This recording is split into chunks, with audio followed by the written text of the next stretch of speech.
La parole du Seigneur.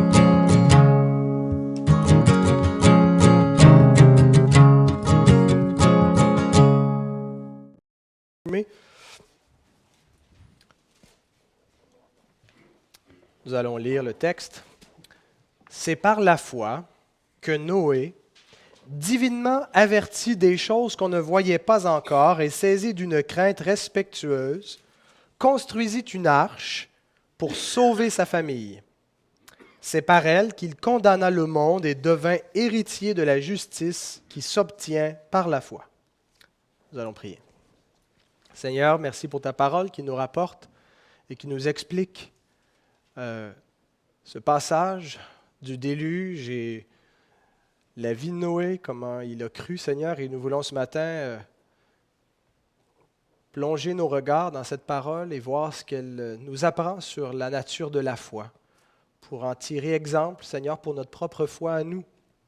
Je te demande que tu puisses me donner ta grâce, Seigneur, pour prêcher ta parole et nous donner à nous tous ta grâce pour l'écouter, pour la comprendre et pour être enrichis par cette bonne parole qui est sortie de ta bouche. Gloire à toi, Seigneur. Amen. Dimanche dernier, c'était le 39e anniversaire de l'arrêt de la Cour suprême, un arrêt très connu aux États-Unis, le Roe v. Wade. Est-ce que ça vous dit quelque chose? L'arrêt qui, en 1973, a déclaré l'avortement légal sur tout le territoire des États-Unis. Et depuis 39 ans, il y a une partie des États-Unis et du reste du monde qui se réjouit de cela, qui voit cela comme un progrès sur le plan de la société, sur le plan de la civilisation, un progrès pour les femmes, un progrès pour l'humanité de manière générale en contrôlant les naissances. Et une autre partie qui pleure la mort de 54 millions d'avortements seulement aux États-Unis depuis 39 ans. Quelle est la gravité de l'avortement? La véritable gravité. Est-ce que c'est grave d'abord ou est-ce que c'est quelque chose de banal? Et quelle est la gravité de notre attitude face à cela? Est-ce que l'opinion qu'on a, l'attitude qu'on adopte face à cette question-là a une quelconque implication morale? Est-ce que ça a une gravité? Dieu seul le sait. Dieu seul peut véritablement évaluer, peser la valeur d'un événement, d'un fait, et savoir si c'est grave ou si c'est pas grave. Savoir si c'est banal ou si ce n'est pas banal. Chaque jour, il se produit des millions d'événements dans le monde et qui relèvent de la volonté humaine, qui viennent de la conduite de l'homme. La conduite de l'homme a une valeur morale. L'homme n'est pas qu'un animal. L'homme est un être responsable. Un être humain, ça prend des décisions, ça exerce sa volonté. Alors, incidemment, les actions, les événements qui découlent des actions des hommes ont une valeur morale. Il y a des événements banals qui n'ont pas beaucoup d'importance, mais il y a d'autres événements qui se passent, qui viennent de l'homme et qui sont suffisamment importants pour faire la manchette, pour qu'on en parle dans les titres, dans les journaux, pour qu'on l'annonce et qu'on publicise. Il y a certains de ces événements qui sont bons, qui sont louables, qui méritent l'approbation, mais il y a d'autres événements qui sont vraiment mauvais et qui méritent d'être condamnés, qui transgressent l'ordre moral établi par Dieu. Et ce qui est intéressant, c'est qu'on voit que chaque être humain a une opinion sur l'importance d'un événement. Certaines personnes vont considérer que l'avortement, c'est quelque chose de banal. D'autres vont faire de cette cause-là la croisade de leur vie pour s'y opposer, parce qu'ils considèrent que ce n'est pas banal. Tout le monde voit un événement dans un certain ordre d'importance et chacun évalue le bien, le mal, selon ce qu'il pense, selon l'éducation qu'il a reçue, selon la réflexion qu'il a faite. Et on a vraiment toute la gamme de gens qui peuvent être plutôt insouciants face à tous les événements qu'il y a dans le monde et les autres qui sont plutôt préoccupés.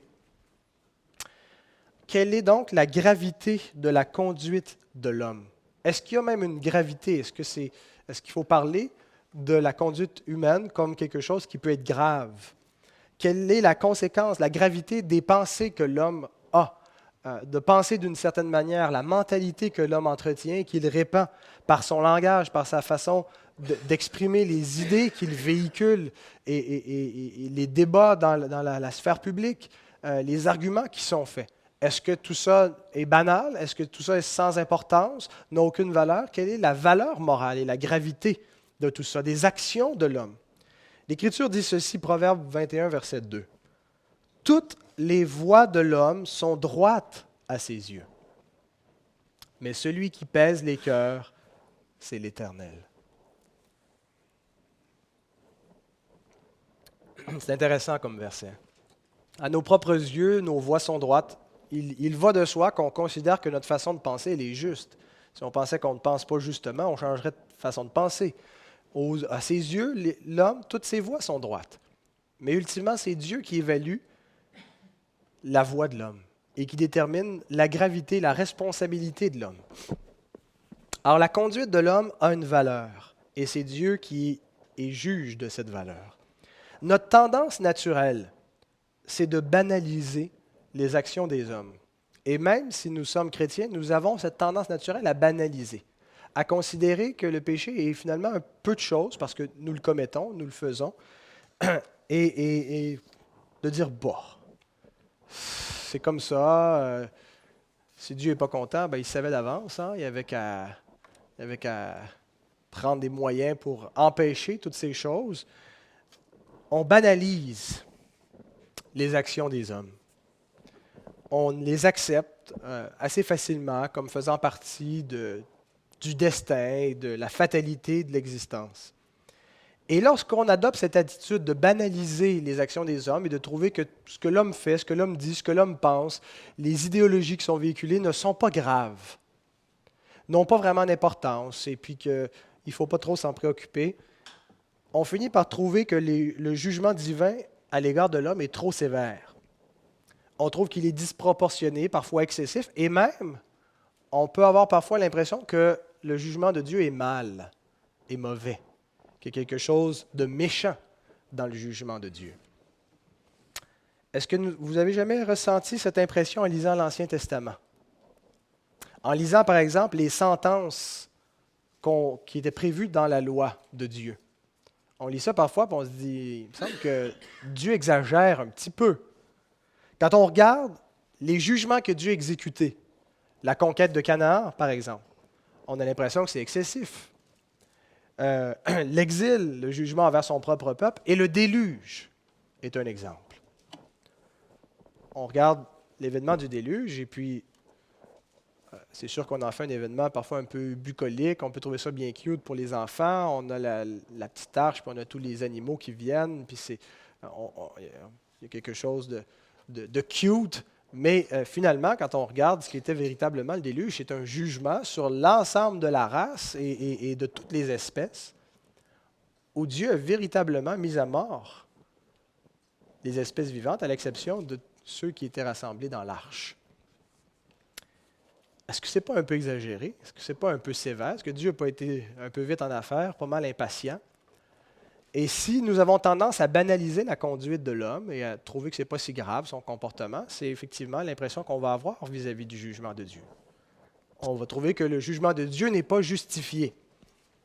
Mais voici comment la parole de Dieu, comment Dieu, ce que Dieu a dit concernant le déluge, comment il a introduit le déluge en Genèse 6, 5 à 8. L'Éternel vit que la méchanceté des hommes était grande sur la terre et que toutes les pensées de leur cœur se portaient chaque jour uniquement vers le mal. Essayez d'imaginer le genre de société corrompue que ça pouvait être. Imaginez vivre aujourd'hui dans une société remplie de violence, sans foi ni loi, qui n'a pas une organisation de justice, des tribunaux, il n'y a pas d'autorité civile pour empêcher les hommes de faire le mal. Imaginez à quoi le monde pouvait ressembler. Et ça dit que chaque jour, les pensées de leur cœur se portaient uniquement vers le mal. Le mot est important, ce n'est pas simplement la pensée de l'homme, mais c'est vraiment sa volonté. Il cherchait à faire le mal. Et, verset 6, l'Éternel se repentit d'avoir fait les hommes, d'avoir fait l'homme sur la terre. Le mot repentir va vraiment dire il a changé de direction. si on veut, rebroussait chemin. Il renversait le plan qu'il avait fait. Ce n'est pas que Dieu était étonné ou surpris, Dieu est omniscient, il savait qu'il allait se repentir en faisant l'homme. Et il fut affligé en son cœur.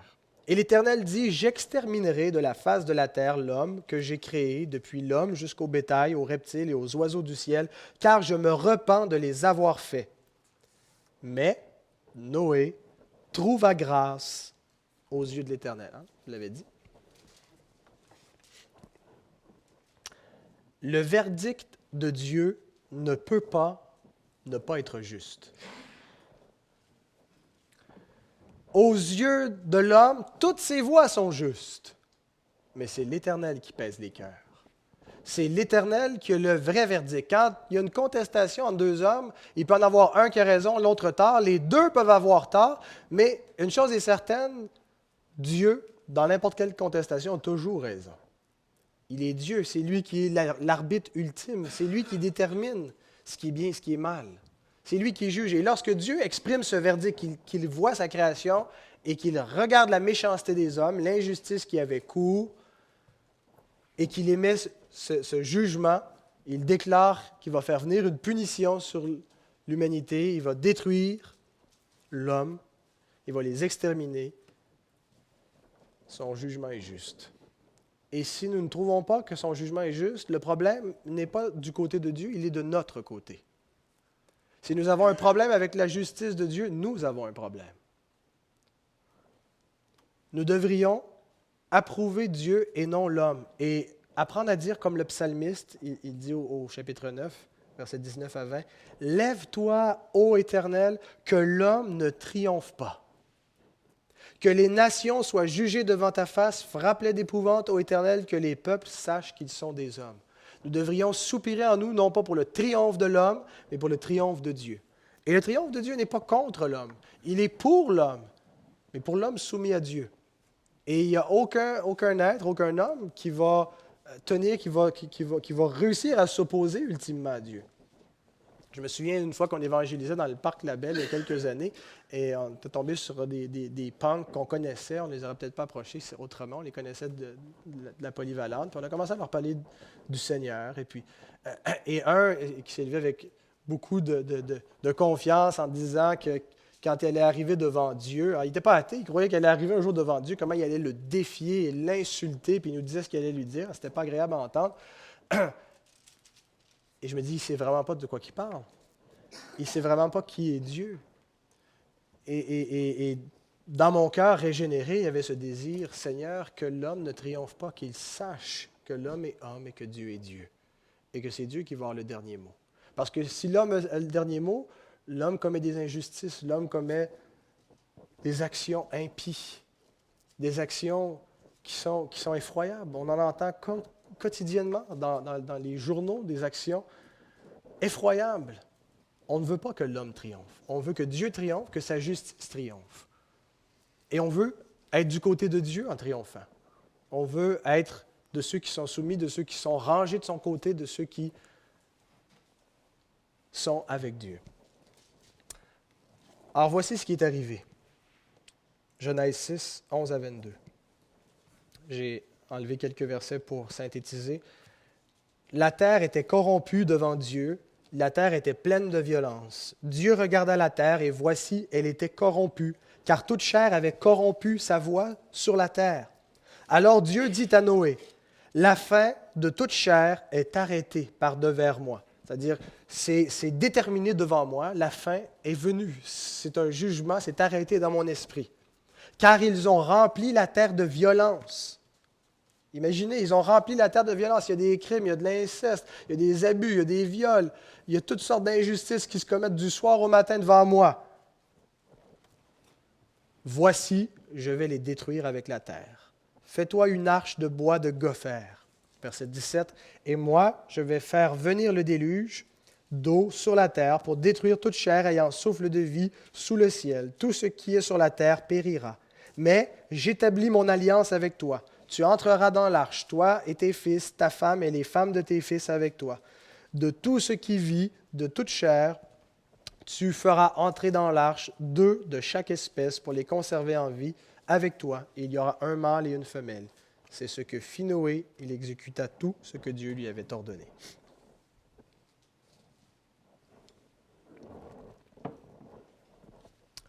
Le déluge est un événement historique, vraiment important. C'est un point tournant dans l'histoire et il y a des traces dans le monde, il y a des traces dans des évidences géologiques du déluge dans le monde. Certains qui nient, qui sont des ennemis de l'Écriture sainte, vont essayer d'expliquer certains phénomènes, entre autres dans des déserts américains où on retrouve l'évidence d'un passage d'un déluge. Ils vont dire c'est l'ère glaciaire, ils vont expliquer ça de toutes sortes d'autres façons. Mais il y a des traces que le monde, il y a eu une grosse catastrophe qui s'est produite il y a des siècles, des millénaires. Et ce que nous croyons, c'est que ça correspond à ce que l'Écriture nous rapporte, un déluge. Et ce n'est pas que l'Écriture, il y avait d'autres récits qui rapportent, en dehors des Écritures, qui rapportent le déluge. Même semble-t-il que les Autochtones qui vivaient en Amérique avaient un récit du déluge, et c'est ce qui faisait qu'ils étaient un peu ouverts quand ils avaient entendu parler de la Bible, parce qu'eux aussi avaient un récit du déluge ici. Alors, il y a des traces dans le monde et c'est un événement important parce qu'il y a un énorme bouleversement cosmologique qui s'est produit avec le déluge. Moi, je pense que le monde, le cosmos d'avant le déluge, le monde prédiluvien, le monde post-diluvien, est un monde différent. Au niveau cosmologique, il nous parle des eaux d'en haut, des eaux d'en bas. Je pense qu'il y a des choses qui ont changé, qui expliquent entre autres la question de la longévité avant le déluge. C'est les patriarches qui ont vécu des centaines et des centaines d'années, c'était tous avant le déluge. Et après le déluge, les années de vie des hommes sont réduites significativement. Ça serait grandement explicable par un bouleversement cosmologique majeur. Alors, comme peuple de la Nouvelle Alliance, cependant, nous devons nous intéresser non seulement ou exclusivement à l'aspect historique et littéral du déluge, mais nous devons voir également le sens théologique du déluge. Parce que la Bible, en plus de nous présenter cet événement-là sous l'angle historique, nous explique que cet événement-là dans un angle théologique. Elle nous le présente comme une figure du jugement final, en même temps qu'une figure de l'Évangile. Christ compare la fin du monde au déluge. Dans Matthieu 24, dans Luc 17, il dit qu'à son avènement, il en sera comme au temps de Noé. Le déluge est un type, une typologie de la fin du monde. L'apôtre Pierre compare le déluge au baptême en Jésus-Christ, le baptême que nous avons dans la personne de Christ, qui nous sauve. Alors, le déluge est à la fois une figure de jugement et de rédemption. Et il nous montre comment ces deux aspects sont liés ensemble, le jugement et la rédemption, que le peuple de Dieu est sauvé, non pas du jugement, mais au travers du jugement. Noé et sa famille ont passé au travers le déluge et a été sauvé au travers de ce déluge. Et de la même façon, nous sommes sauvés au travers du jugement. Le jugement a eu lieu. Christ a été jugé et c'est parce que nous sommes en Christ que nous ne serons pas condamnés, mais nous sommes sauvés. Christ est en quelque sorte l'arche. Le jugement s'est abattu et nous sommes en lui et nous sommes sauvés au travers du jugement. Alors, il y a un parallèle à faire entre la rédemption qui est en Christ, qui est véritablement l'arche et qui nous protège du jugement et le reste de ceux qui ne sont pas en lui, qui périssent, et les eaux du déluge deviennent les eaux de la noyade, tandis que pour nous, c'est les eaux de la résurrection, de la nouvelle création, comme les eaux du baptême. Ça nous montre également que le jugement de Dieu, ce n'est pas la destruction absolue de son œuvre. Contrairement à ce que Timothée prétendait en commençant, en disant Dieu voulait détruire totalement. Non, je plaisante, Timothée. Dieu voulait juger sa création et a effectivement dit qu'il allait exercer, il va exterminer cette génération qui était sur la terre. Mais il nous montre comment son jugement vient. Ce n'est pas par une destruction absolue. C'est un jugement qui va ensevelir, mais qui va faire ressurgir une nouvelle création, une création renouvelée et épurée. Et c'est ce que va être le jugement final. Réal nous lisait en introduction le texte dans 1 Pierre 2, chapitre 3, les versets 1 à 14, qui nous montre, qui fait un parallèle justement dans ce passage-là avec le jugement qu'il y a eu au temps du déluge et qui nous montre que c'était une image du jugement final et que Dieu a réservé les cieux et la terre d'à présent pour le feu. Donc, c'est encore là, c'est une image. Le feu, qu'est-ce que ça va être littéral, qu'est-ce que ça va être, mais on sait qu'il y aura un jugement et que les éléments embrasés se dissoudront. La terre, il va y avoir un jugement majeur, universel, à nouveau, duquel va sortir une nouvelle terre, où la justice habitera. Alors, ce n'est pas une destruction des œuvres de Dieu, c'est un renouvellement des œuvres de Dieu. Le jugement renouvelle l'œuvre. Et il va enlever le péché. C'est ce qu'a fait d'ailleurs le jugement qui s'est abattu sur Christ. Il a expié le péché. Alors ceux qui ne seront pas en Christ vont en quelque sorte, leur péché va être expié, va être ôté de la terre et de l'œuvre de Dieu. Alors le déluge est une double figure de jugement et de rédemption. Et ce qu'on voit dans l'histoire, ça nous montre ce qu'est une foi à salut. Et on va voir 3 aspects de la foi de Noé. Est-ce que tu peux juste fermer mon micro 2 secondes le temps que je me mouche?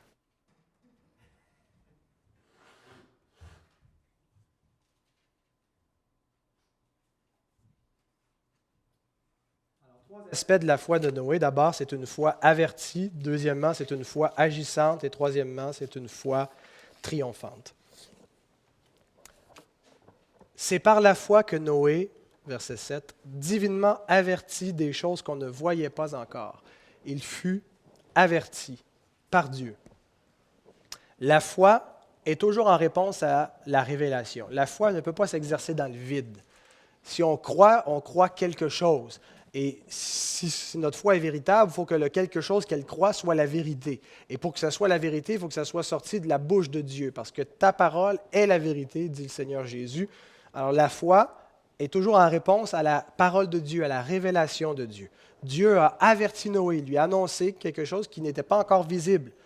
La fin de toute chair est arrêtée devant moi. Je vais faire venir un déluge. Voici comment tu vas être sauvé. Tu vas bâtir une arche. Et tu vas être sauvé avec toute ta famille. Et j'établis mon alliance avec toi. Vous vous souvenez, au verset 1, on a vu la définition de la foi. On a vu, dans Hébreux 11.1, la foi est une ferme assurance des choses qu'on espère, une démonstration de celles qu'on ne voit pas. On ne voyait pas encore le déluge, ni le moyen d'en être sauvé. Et par sa foi, par la foi de Noé, ces réalités qui étaient invisibles parce qu'elles étaient futures, parce qu'elles étaient encore prévues pour l'avenir, bien, ces réalités invisibles avaient un impact présent pour Noé. La foi, c'est la démonstration des choses qu'on ne voit pas. Ce qui n'était pas encore visible était déjà quelque part visible par la foi de Noé. De même, nous sommes avertis de choses que nous ne voyons pas encore. Nous connaissons le scénario final. Nous ne savons pas exactement quand, dans quelle séquence va se produire la fin, mais nous savons que ce monde a une fin. Et nous savons qu'il y a un jugement qui va suivre l'histoire humaine. Et c'est quelque chose qui est un peu effroyable en même temps qui est réjouissant pour ceux qui sont du bon côté, qui sont du côté de Dieu. Mais si nous avons la foi, véritablement, nous sommes avertis de ces choses, notre foi est avertie, ça va déterminer notre conduite présente. C'est quelque chose de futur que nous possédons maintenant par la foi, comme Noé, divinement averti de ce qu'on ne voyait pas encore, a démontré par sa foi la réalité de ces choses. Ça s'est matérialisé, ça s'est concrétisé par son obéissance. Et ça devrait être la même chose pour nous. S'inspirant du déluge, l'apôtre Pierre écrit dans 2 Pierre 3, on y a fait allusion, « Par ces choses, le monde d'alors périt, submergé par l'eau, tandis que par la même parole, les cieux et la terre d'à présent sont gardés et réservés pour le feu, pour le jour du jugement et de la ruine des hommes impies. » Verset 11, « Puisque donc toutes ces choses doivent se dissoudre, quelles ne doivent pas être la sainteté de votre conduite et votre piété. » Alors, vous voyez, une foi avertie a un impact immédiatement dans le présent. Parce que vous savez ceci, parce que vous êtes informés, parce que vous êtes avertis, quelle ne doit pas être la sainteté de votre conduite, maintenant, aujourd'hui. Ce n'est pas seulement une information pour plus tard qui n'a aucune utilité pour maintenant.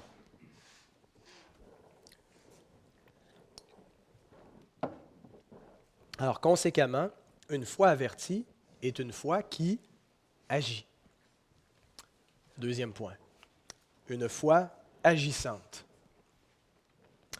Alors, si nous lisons le verset 7 en enlevant la parenthèse, le verset se lit ainsi. C'est par la foi que Noé construisit une arche pour sauver sa famille. Certains diront, c'est pas par la foi qu'il a bâti son arche, c'est avec ses mains. Hein? La foi, ça ne bâtit pas grand-chose, concrètement. Eh bien, à nouveau, c'est intéressant, on voit le rapport entre la foi et les œuvres, entre ce que Noé a cru et ce que Noé a fait, entre la foi de Noé et les mains de Noé. Et l'accent est mis sur la foi, parce que, nous venons de le voir dans le reste du passage, sans la foi, il est impossible d'être agréable à Dieu. Il est impossible de pratiquer des œuvres qui plaisent à Dieu. Pour que nos œuvres soient agréées de Dieu, elles doivent être pratiquées dans la foi. L'œuvre de Noé est agréable à Dieu parce qu'elle relève de sa foi. Ce n'est pas que les œuvres des croyants sont parfaites. Elles sont imparfaites en elles-mêmes. Mais elles reçoivent l'approbation divine lorsqu'elles découlent de la foi parce qu'elles sont faites dans la foi, dans l'obéissance. Et si quelqu'un a la foi aujourd'hui, vous savez quoi? Il va faire exactement comme Noé. Il va bâtir une arche. Certains vont dire, ce n'est pas nécessaire. On n'a pas besoin de bâtir l'arche. Christ, c'est l'arche. Tout ce qu'on a à faire, c'est entrer. Et dans un certain sens, c'est vrai. Ce n'est pas nous qui faisons le salut, c'est Dieu qui fait le salut. Mais néanmoins, ceux qui entrent dans l'arche travaillent toujours à sa construction.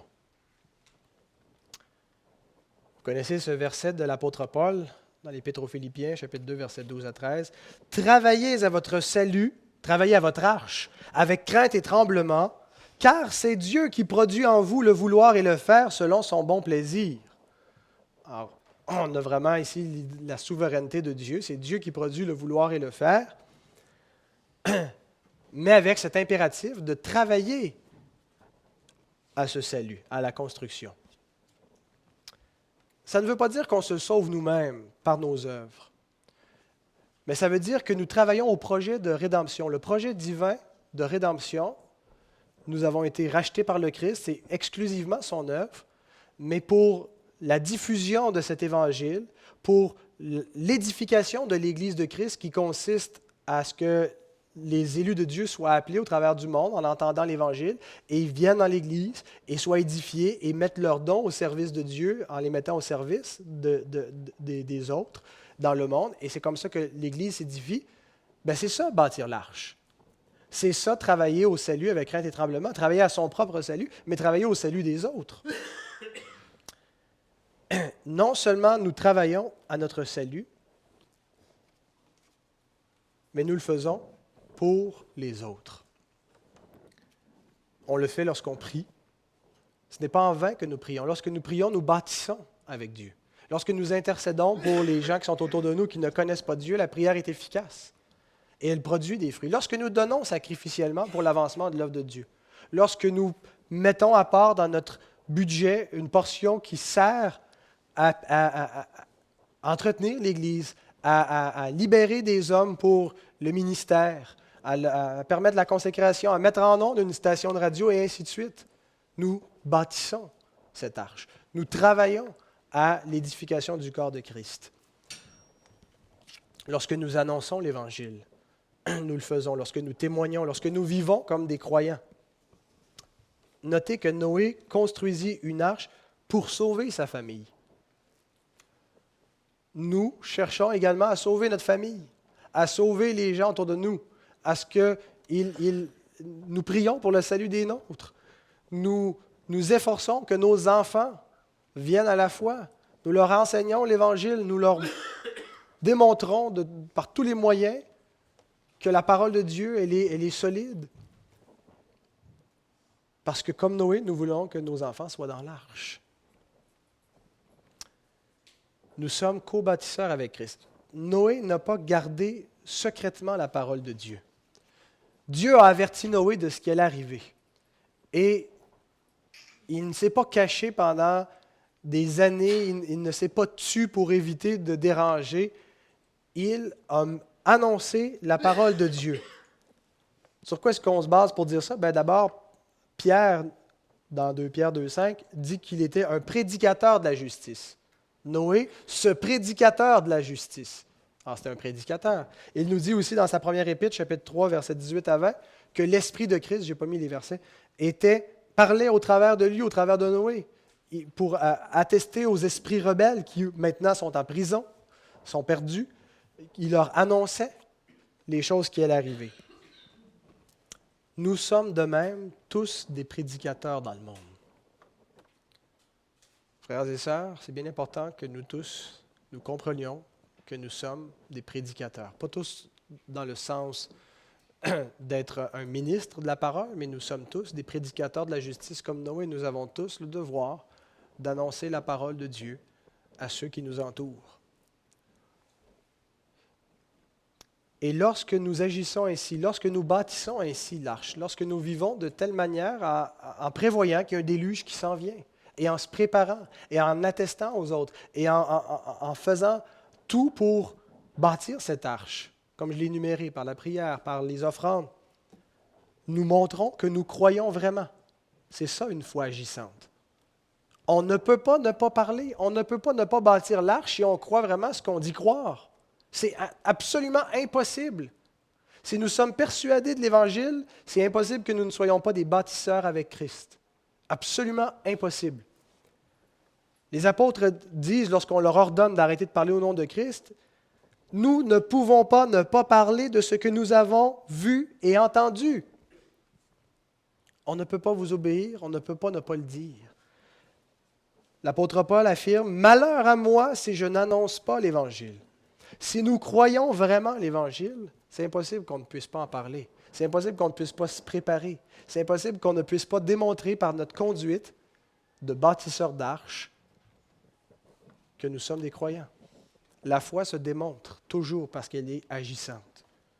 Ça va se montrer par nos paroles, par notre manière de vivre, parce qu'on va chercher le salut des autres, parce qu'on va montrer que ça, c'est plus important que tout le reste, qu'une carrière n'a pas plus d'importance que ça, que la santé n'a pas plus d'importance que ça, que la priorité ultime, c'est cet évangile. Mais il y a quelque chose qui nous ralentit, c'est qu'on a peur de souffrir. On a peur d'être rejeté, on a peur qu'on se moque de nous. Et certains, parfois, sont timides, ils vont témoigner quand même par leur conduite, ils ne seront pas prêts à renier, mais on ne veut pas toujours verbaliser à cause de cette peur. Bien, c'est inévitable que tôt ou tard, nous souffrirons en bâtissant l'arche. Bâtir l'arche vient avec de la souffrance. Je pense que c'est ce que Paul voulait dire en affirmant qu'il achevait en son corps les souffrances qui manquaient encore au corps de Christ. Pour le salut des hommes, ça se faisait par le ministère d'apôtre et ça venait forcément avec des souffrances parce qu'il allait rencontrer toutes sortes d'obstacles, d'opposition de toutes parts. Et pour que l'arche se bâtisse, pour que des hommes soient sauvés, il fallait accepter cette souffrance. Il dit à Timothée qu'il supporte tout à cause des élus, afin qu'eux aussi aient part au salut. Supporter tout, être prêt à supporter la moquerie, et il y a des gens qui supportent beaucoup plus que ce qu'on a supporté en ce moment dans notre contexte, qui est quand même relativement favorable. À 2 reprises, l'apôtre Pierre nous dit que Noé a subi les moqueries et les railleries. 1 Pierre 3,20 nous dit que les hommes de son temps étaient des incrédules, des impies incrédules pendant qu'ils construisaient l'arche. Ils ne croyaient pas. Et dans la 2e épître, il nous dit que de même que du temps de Noé, maintenant il y a des moqueurs qui viennent avec leur raillerie. Puis il dit, ben oui, la promesse de son avènement. Et il compare ça au temps de Noé, qui faisait face à des moqueurs et des railleurs. Et vous savez pourquoi il en est ainsi? Pourquoi est-ce que le monde rejette ce message? Parce que la foi et la prédication condamnent le monde. Hébreux 11,7. C'est par la foi que Noé, construisit une arche pour sauver sa famille, c'est par elle qu'il condamna le monde. C'est par elle qu'il condamna le monde. Par elle quoi? Ça peut être la foi, ça peut être l'arche. Mon opinion, c'est que c'est les deux. C'est la foi qui s'est matérialisée par l'arche, qui s'est concrétisée, qui s'est manifestée concrètement. Et comment est-ce qu'il a condamné le monde? Bien, vous avez beau être gentil, gentil, gentil. Si vous êtes en train de bâtir une arche, vous êtes en train de dire au monde qu'il y a un déluge qui s'en vient. Et la raison de ce déluge, c'est parce que les hommes sont impies, sont méchants. Et Dieu va juger. Et vous êtes en train de condamner tous ceux qui ne font pas comme vous. En train de leur dire, votre style de vie n'est pas acceptable. Et si vous ne vous convertissez pas à Dieu, que vous ne croyez pas à la parole de Dieu, que vous ne bâtissez pas l'arche pour y entrer, vous allez périr. Alors que vous ne vouliez pas condamner le monde, ça ne change rien. La foi condamne le monde. Parce que le jugement de Dieu est sur le monde. Et lorsqu'on croit à la parole de Dieu qui annonce ce verdict, et que notre foi découle des œuvres, il en découle des œuvres qui attestent qu'on croit à cette parole, forcément notre foi va condamner le monde. Est-ce que vous avez jamais remarqué que lorsque vous vivez par la foi, lorsque vous décidez d'obéir au commandement de Dieu, d'élever votre famille selon les voies de Dieu, de vivre comme un chrétien, le monde se sent condamné par vous? Vous n'avez pas besoin de dire quoi que ce soit. Je suis persuadé qu'il y a des gens dans votre entourage qui n'apprécient pas votre compagnie. Pas parce qu'ils ne vous aiment pas, c'est rien de personnel, mais ils sentent qu'ils sont condamnés par votre façon de vivre, qui ont l'impression que vous êtes étroit d'esprit, que vous les jugez, que vous ne les acceptez pas, puis que vous manquez d'amour, puis ainsi de suite. Vous connaissez la litanie. Et vous savez que ce n'est pas du tout ça. Que c'est parce que vous avez une foi qui est différente, qui est informée, une foi avertie, qui connaît le jugement de Dieu. Ce n'est pas personnel, c'est le verdict ultime qui vient de Dieu. Et en vivant par cette foi, le monde est condamné par vous. Et il n'y a rien qu'on peut faire pour l'éviter, ça fait partie du scandale de l'Évangile. Et il ne faut pas chercher à empêcher ce scandale. Et malheureusement, il y a une approche dans les milieux protestants évangéliques qui veut prêcher un évangile qui n'aura pas de scandale, un évangile qui n'offensera pas. La seule façon de prêcher un évangile qui n'offense pas, c'est de ne pas prêcher la repentance. Et un évangile qui n'appelle pas à la repentance, ce n'est pas l'évangile. Parce que l'Évangile, c'est d'annoncer aux hommes qui sont pécheurs et que Christ a livré sa vie pour des pécheurs et qu'en en reconnaissant notre péché et en croyant en lui, on est pardonné. C'est ça l'Évangile. On ne peut pas dire ça si on n'affirme pas que l'homme est pécheur et qu'il a besoin d'un sauveur. Il faut annoncer le péché pour annoncer la grâce. Et dès qu'on fait ça, par notre discours, mais par notre foi, par notre façon de vivre, on condamne le monde.